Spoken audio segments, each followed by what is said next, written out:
सौंदर्य केवळ डोळ्यात नसतं, ते असतं दागिन्यांमध्येही. सोने, चांदी, हिरे आणि त्यावर तुमचं नाव कोरणारं एक विश्वासाचं नाव म्हणजेच संगमनेर येथील ओम मयूर ज्वेलर्स. पिढ्यानपिढ्यांचा वारसा असलेले दागिने आधुनिक डिझाईन सोबत आता तुमच्या जवळ. लग्नकार्य असो, सण असो वा खास क्षण, ओम मयूर ज्वेलर्स मध्ये मिळेल प्रत्येक प्रसंगासाठी खास दागिने, खास तुमच्यासाठी. ओम मयूर ज्वेलर्स म्हणजे तुमच्या सौंदर्याचा हक्काचा दागिना. सुवर्ण बस्त्यासाठी आता कशाला नाशिक पुणे, संगमनेर मध्येच आहे आता नवनवीन दागिने. आजच भेट द्या ओम मयूर ज्वेलर्स, अशोक चौक, संगमनेर, जिल्हा अहिल्यानगर. संपर्क 9372 012 044. जगाच्या कल्याणासाठी अहोरात्र कार्य करणाऱ्या संतांनाही अत्यंत कठीण प्रसंगांना सामोरं जावं लागतं आणि जीवावर बेतणारी अग्निपरीक्षा द्यावी लागते. ही अत्यंत क्लेशदायक बाब आहे, अशी हळहळ हरिभक्तपरायण भागचंद झांजे महाराज यांनी व्यक्त केली आहे. तारकेश्वर गडाचे महंत आदिनाथ महाराज शास्त्री यांची रुग्णालयात भेट घेऊन प्रकृतीची विचारपूस केल्यानंतर त्यांनी माध्यमांशी संवाद साधलाय. काही दिवसांपूर्वी आदिनाथ महाराज शास्त्री यांनी स्वतःवर वार करून घेतल्याची धक्कादायक घटना घडली होती. या जीवघेण्या प्रकारात ते गंभीर जखमी झाले असून सध्या नगरमधील एका खासगी रुग्णालयात त्यांच्यावर उपचार सुरू आहेत. या घटनेमुळे संपूर्ण वारकरी संप्रदाय आणि तारकेश्वर गडाचे हजारो भक्त हादरलेत. महाराजांसारख्या व्यक्तीला असं टोकाचं पाऊल का उचलावं लागलं? त्यांना कुणाकडून त्रास होता का? या सर्व गोष्टींची सखोल चौकशी होणं अत्यावश्यक आहे. या प्रकरणातील सत्य जनतेसमोर आलं तरच तारकेश्वर गडाच्या भक्तांना खऱ्या अर्थानं दिलासा मिळेल, अशी भावना हरिभक्तपरायण झांजे महाराज यांनी व्यक्त केली आहे. ज्यावेळेस मी ही न्यूजच्या माध्यमातून ही बातमी पाहिली, मनस्वी दुःख झालं आणि आज खऱ्या अर्थानं प्रत्यक्ष महाराजांना भेटलो.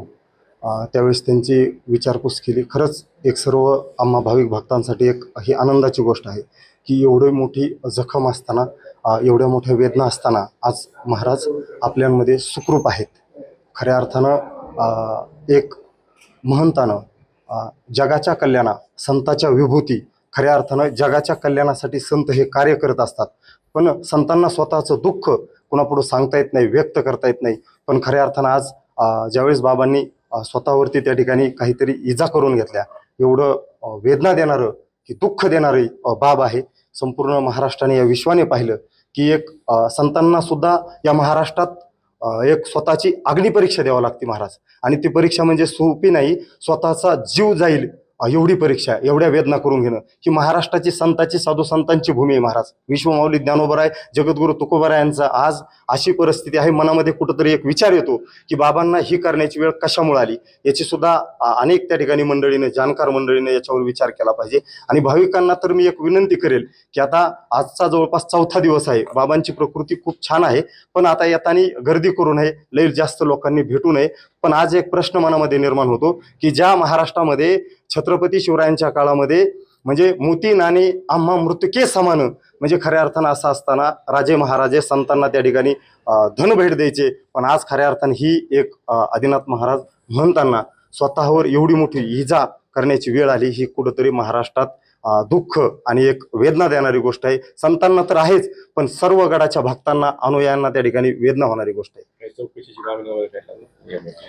आत्ता सध्या तर बाबांची प्रकृती ठीक आहे, पण खरंच जर याच्या मागं काही एक आता एवढ्या गडांचे महंत आहेत बरोबर, तारकेश्वर गड हा अनेक लाखो भाविकांचा त्या ठिकाणी श्रद्धास्थान असणारी गोष्ट आहे. आता गडाचा 19 तारखेला नारळी सप्ताह सुरू होतोय, पण बाबा तिथं असणं, त्यांचा प्रत्यक्ष सहभाग असणं, त्यांचे आशीर्वाद असणं ही अत्यंत गरजेची बाब आहे. पण आज अशी परिस्थिती आहे, आज बाबांवर स्वतः उपचार सुरू होत आहेत.